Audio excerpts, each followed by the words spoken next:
আমরা একজন নির্যাতিত নেতা পাইছি মামুন আলীকে, তো দেখতেই পাচ্ছি এখানে চরপেশন যে পেশন স্কোয়ারে দাঁড়িয়ে আছে। মূলত তার আজকে সাক্ষাৎকার নিব। আসলে মূলত এই যে বিগত আমলে পেশিবাদ সরকারের আমলে কি তার উপরে জুলুম অত্যাচার হয়েছে এবং নির্যাতন হয়েছে সেটি আমরা জানবো। বলেন তো আপনি মামুন ভাই, আজকে আপনার মনে আক্ষেপটা কি সেটি আপনার দর্শকের উদ্দেশ্যে সরাসরি বলেন। বিসমিল্লাহির রহমানির রহিম। আমি ৩ নং চরমাদ্রাজ ইউনিয়ন স্বেচ্ছাসেবক দলের যুগ্ম আহ্বায়ক। এই পেসিস্ট বিগত যেই পেসিস্ট স্বৈরাচার আওয়ামী সরকার ছিল, ওই সরকারের আমলে আমি বারবার কারা নির্যাতিত এবং আওয়ামী পেশিবাদের বিরুদ্ধে কথা বলার কারণে আমি বারবার নির্যাতিত হয়েছি। যেই নির্যাতিত হওয়ার কারণে আমার শরীরে বিভিন্ন অঙ্গ প্রত্যঙ্গে আমার সেই ক্ষতস্থান এখন আছে। এই ক্ষতস্থান দেখলে আমার মনে হয় যে আওয়ামী স্বৈরাচার বাহিনী কিভাবে জুলুম অত্যাচার নিপীড়ন করেছে। এই পেসিস্ট আওয়ামী সরকারকে রক্ষা করতে যেয়ে আমাদের যেই পুলিশ বাহিনী, যে আমাদের বাংলাদেশের পুলিশও এখন স্বৈরাচার ভূমিকায় অবতীর্ণ হয়েছিল, সেই স্বৈরাচার আওয়ামী পেসিস্ট সরকারের পুলিশ বাহিনী আমাকে দীর্ঘ কয়েকবার কারারুদ্ধ করেছিল, আমার অন্যায়ভাবে অত্যাচার করেছিল।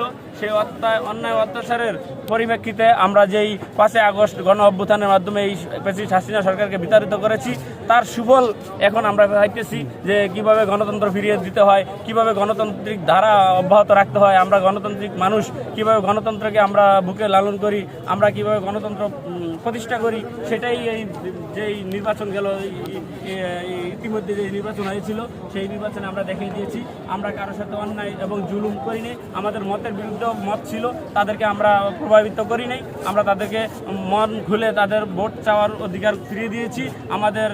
আমাদের বর্তমান প্রধানমন্ত্রী, আমাদের বিএনপির চেয়ারম্যান জনাব তারেক রহমান, তার নির্দেশে আমরা শান্তি শৃঙ্খলা বজায় রেখে আমরা অন্য মতকে সঠিক ধারায় তাদের রাজনীতি করার জন্য আমরা সুযোগ করে দিয়েছি এবং বাংলাদেশের মানুষ চায় গণতান্ত্রিক ধারাটা অব্যাহত রাখার জন্য। আমরা সেই জন্য এখন কাজ করতেছি। আর সামনে ইদানিং যে স্থানীয় নির্বাচন, যেই আমাদের যেহেতু এটা চরপেশন উপজেলার 3 নং চরমাদ্রাজ ইউনিয়ন পর্যায়ে যে নির্বাচনটা আসবে, ওই নির্বাচনে আমরা সঠিক এবং সৎ যোগ্য নেতৃত্ব ধরার জন্য, নেতৃত্ব ফিরে দেওয়ার জন্য আমরা মানবিক নেতা এবং সৎ যোগ্য যারা চাঁদাবাজ থাকবে না, যাদের মাধ্যমে মাদক নির্মূল হবে, গণতন্ত্র ফিরে পাবে, নারী কেলেঙ্কারি দূর হবে, এই সকল কর্মকাণ্ডের জন্য আমরা একজন নেতা নির্বাচন করেছি আমাদের মাদ্রাজ ইউনিয়নে। সেই নেতা হলো হেমাদুদ্দিন তুহিন শিকদার। তার নেতৃত্বে আজকে আমাদের নেতা নুরুল ইসলাম নয়ন ভাইকে সংবর্ধনা দেওয়ার জন্য আজকে এখানে উপস্থিত হয়েছে। অসংখ্য ধন্যবাদ।